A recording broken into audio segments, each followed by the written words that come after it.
Hello. So I am testing the chest attachment for the leap motion, and you can see this little green thing since I left it on so you can see where it is. I have it sorta ish around where my real one is, like kinda ish there. This character has a longer neck, so I kinda have to guess where it is. My hands, you can see this one, that one in particular likes to lose tracking a little bit. It might just be the lighting in here. I have my windows open, and so I'm testing different stuff out. But it works pretty okay. It just depends on, I guess, where you have your hands. When I put my hands on the desk, it likes to kind of just, something happens over here and it disappears a little bit faster. See, I can see my hands are a little too far back and see how it's just kind of clipping. So what I'm going to do is I'm going to change this. I'm going to make it go forward a little bit. There we go. And then that way you can kind of mess to see what works better. Some movements, your hands will disappear. So like if you make them really flat like this one will clip. But that's just, I think it's because the program can't read it very well right there. So I kind of cup my hands a little bit, and then that way they don't disappear as much. I can see your fingers better. So you kind of learn how to adjust certain things.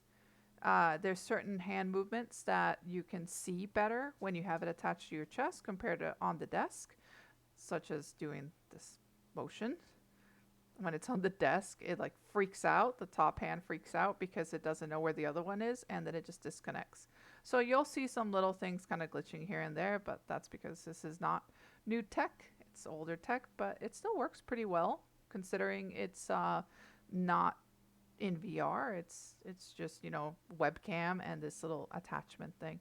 So it's decent. I'm still probably going to use it on the desk because I'm not too concerned about seeing my hands typing. See, this is my keyboard.